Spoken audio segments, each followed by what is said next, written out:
on to all the old equipment, too. And that's what I prefer to use. For authenticity's sake, you know. It's called film, right? As in celluloid, not pixels. It's getting harder to find distributors of the old film reels, and the shipping costs for those clunky metal canisters are ridiculous. But to me, it's worth it. If you're going to show an audience the vintage stuff, they might as well see it the way it was meant to be seen, not with some technology that came along 60 or 70 years into the future. I really enjoy my Monday night regulars. More so than, say, the college kids I teach at Hunter. Of course, those students have their charms too, if not a whole lot of life experience yet. But by and large, the Monday nighters have some considerable mileage on their odometer, so they've seen more, know more. Marilyn has her SAG card, and was on a couple of Law and Orders, once as a socialite, and another time as a corpse. Joanne and Murray's daughter is a big-time casting director. Reggie fell in love with old movies via TCM while he was doing a 6-year bid in prison for check kiting. He carpools with Tony, a cop who retired with a work-related disability, paid for culinary school with his settlement, and opened a gluten-free bakery. They'll start out talking about the film we just watched and end up talking about themselves. It's the same with me. Hey, movies are touchstones, right? Triggers that have the power to transport us back in time. Songs can do that too, of course, and music videos. The other day I was looking for something on YouTube, and I stumbled onto that old Tina Turner video for What's Love Got to Do With It? Remember that one? Tina's strutting through some urban landscape wearing her jean jacket and shaking that wild hairstyle she had back then, doing that sexy little two-step of hers. What's love got to do with it? What's love but a sweet old-fashioned notion? I watched that video and bam. It was 1984 all over again. Ronald Reagan in the White House, and Cheers on TV, and my then-wife, Kat, power dressing for work like Joan Crawford in those suits with the shoulder pads.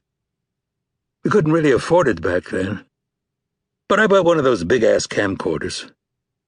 Lugged it around on my shoulder so that I could get a videotaped record of our daughter Eliza taking her first steps, blowing out her birthday candles. Of course, VHS has gone the way of the dodo bird and the 35mm film projector now. One of these days, I'm going to get those old tapes converted before— Hooray for Hollywood! That screwy, ballyhooey Hollywood! Excuse me. Ah, it's Eliza. Speaking of whom.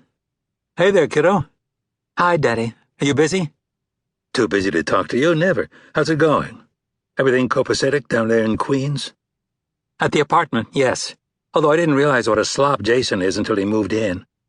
Dirty dishes in the sink, toothpaste dots all over the medicine cabinet mirror. He's almost as bad as Jelly. Jason is her new boyfriend, a New York University special collections librarian and part-time slam poet with whom she's sharing her bed. According to my daughter, Jason's almost as big a film nerd as you, Daddy. Jelly is 1/3 of the trio of young career women with whom Eliza shares a 4-bedroom apartment in the Astoria section of Queens. By New York standards, the place is huge. Jilly's real name is Jillian, and there's Jordana and Jen, too, although I can never keep it straight which one is which. They all have college degrees and entry-level professional jobs in Manhattan, but to me the 3 J's seem like 20-something middle schoolers.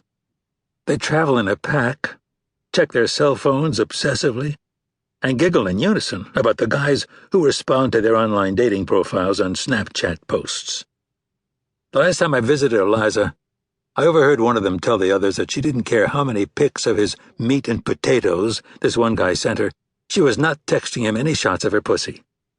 Compared to these 3, my free-spirited daughter seemed so grounded.